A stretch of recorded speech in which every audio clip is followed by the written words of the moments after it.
Hi, and welcome to the daily reading for August 16th. And like every other day this year, I'm doing a reading from this little book called Jesus Calling, Enjoying Peace in His Presence, and it's by Sarah Young.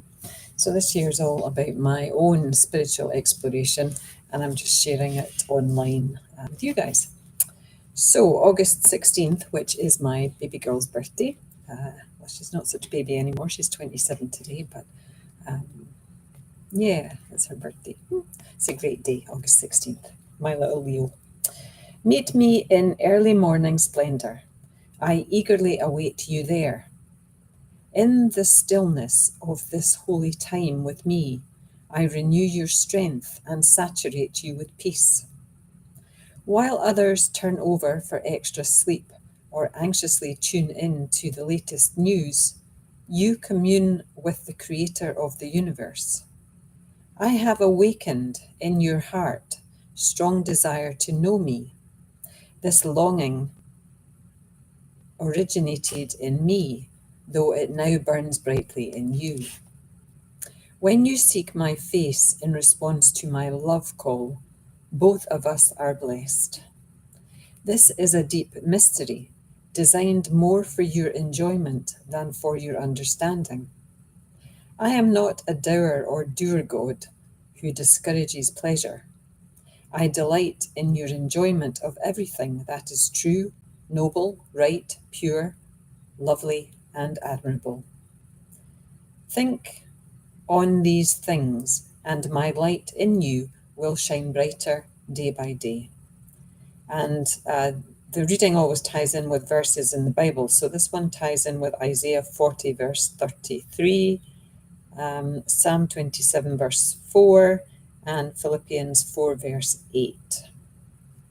I think that might be Isaiah 31 actually, rather than 33.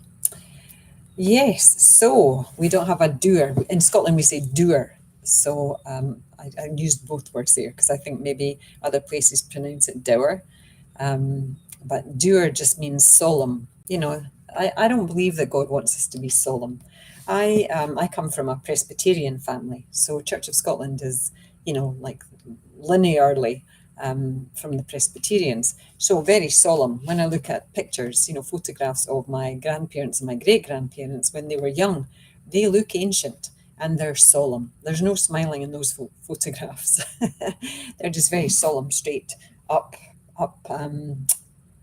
what's the word? Upstanding folk is where we came from, where I came from, where my brother and sister came from.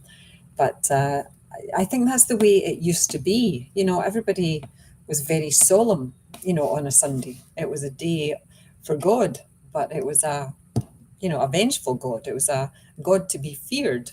It was a don't do anything wrong because he's watching God. But I don't believe in that God. I believe in this God that Jesus is talking about here. I delight in your enjoyment of everything that is true, noble, right, pure, lovely, and admirable.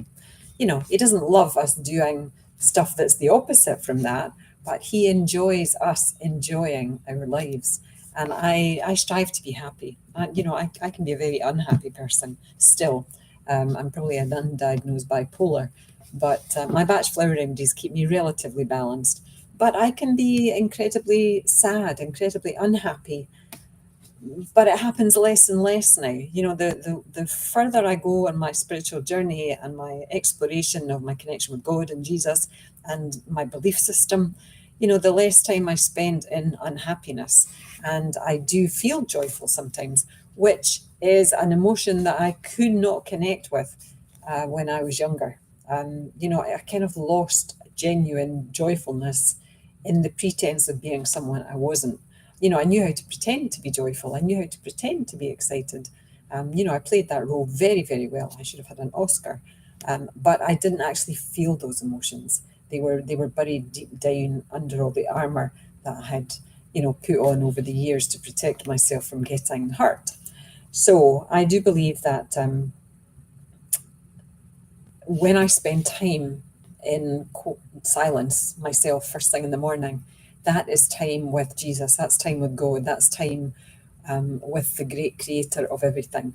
And the more I spend, I mean, I've been meditating daily for years now, well, most days, for years. And I think it definitely helps life to feel easier. And the fact that you tune in with yourself, which I believe is tuning in with Jesus anyway. 5 minutes is up. Namaste. Love to you all. Bye now. Bye.